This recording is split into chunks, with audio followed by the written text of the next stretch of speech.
Welcome to Driveway Garage. I bought another vehicle. I'm thinking about keeping this one. It's a 1990 Ford F250 with a 460. The guy put some new hubcaps on it. They look pretty nice. The tires are getting pretty worn. Winter's coming, so I'm looking for some tires to put on it. But overall, it's in really good shape. That door's locked, but body's nice and straight. It's got a topper on it. It's the extended cab.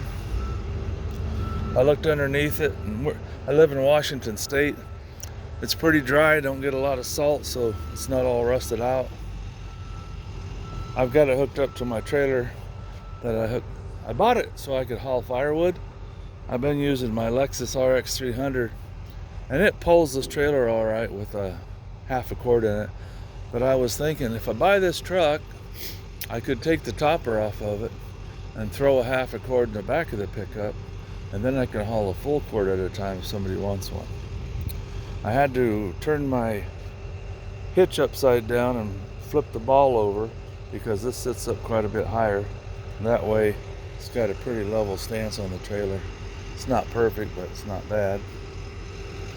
And I saw there was a little damage on the back corners here, and on the other side it's worse.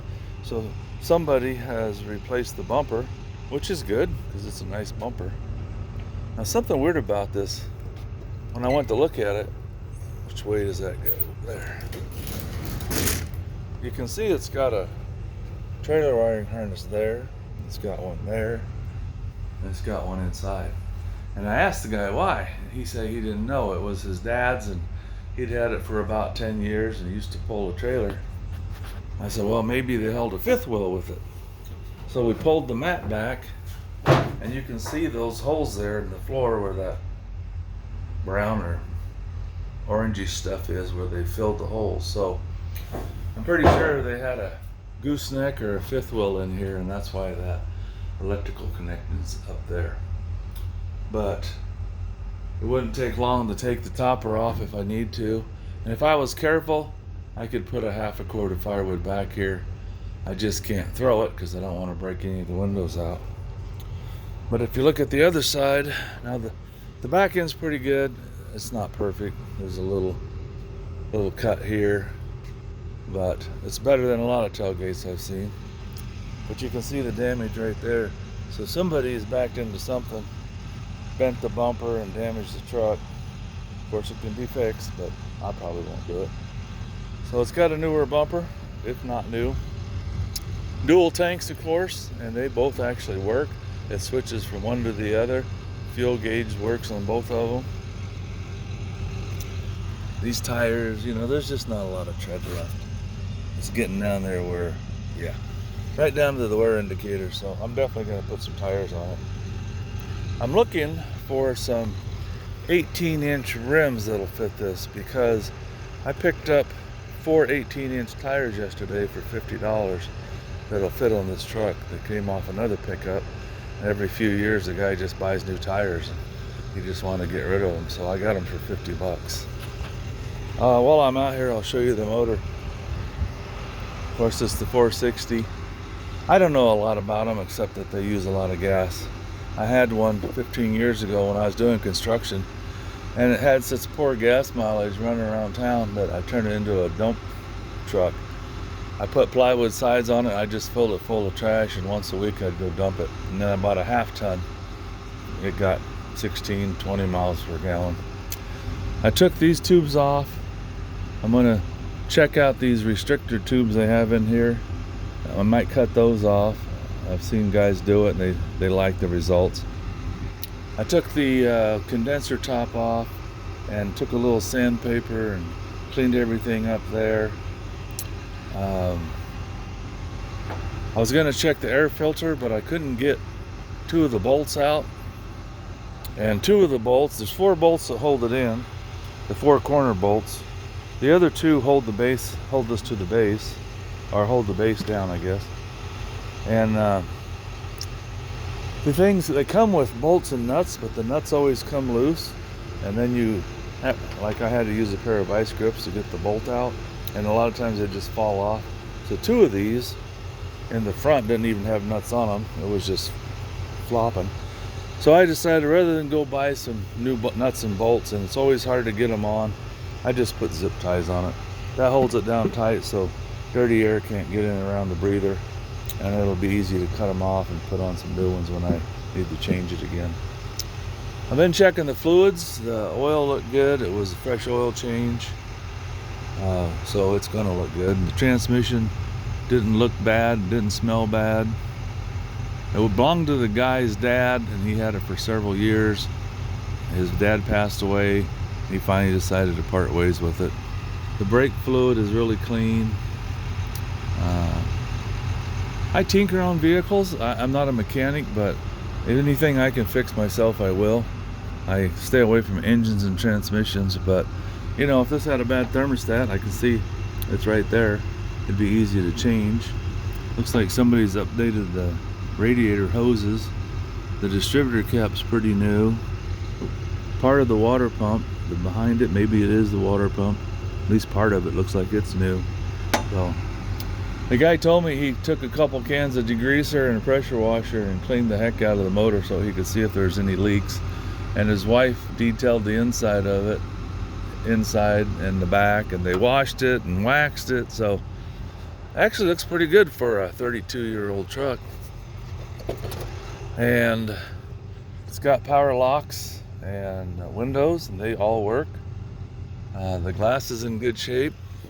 A couple little tiny chips, but nothing too bad. Seats are worn like they get, but there's no holes, just starting to tear a little. Back seats, I think they always look good because nobody ever uses them, but it's in really good shape. Even the carpet, it's not all worn out. It's supposed to have 129,000 miles on it. I have no idea if it does or doesn't. It does have a trailer brake, and like I said, it's 4-wheel drive. The radio works. The air conditioner pump turns, but it doesn't blow cold air, so I'll have to check that out. It could just be low on Freon. The guy said he tried to add some or something in it. He thought it was full, but we'll see.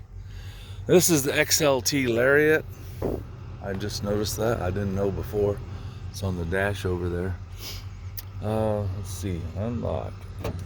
But it's nice. The doors lock, unlock, the lights work, blinkers work, windshield wipers work. Both of the tanks work. Probably won't change now with the key off, but the gauge works. Oh yeah, the overdrive shutoff is right there.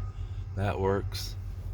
And this guy, just to show the truck how it worked, he put it in 4-wheel drive and took it out of overdrive, and I mean, it just took off like a rocket. It wasn't spinning tires, and so it'll be good in the wintertime. He does have lock and gas caps on both sides, which I suppose isn't a bad idea, but I never have really cared for them. But I guess if you put, 25 gallons of gas in each side, that's 50 gallons times $5. That's a lot of money somebody could steal from you. What else can I tell you about it? It just looks really good. I had one of these that was a half-ton, and I did kind of like rhino lining. I forgot the name of it, but I did the whole truck in it, and that stuff is tough. If I had to do it over again, because I painted it green with this rhino lining stuff, I would have put on a cheap paint job beforehand, because they told me it covered good, but man, in order to cover the original paint and all the body work and stuff I did, I just had to keep going over it and over it and over it, and wasted a lot of that stuff. So interior of the back's real good. It's not all beat up.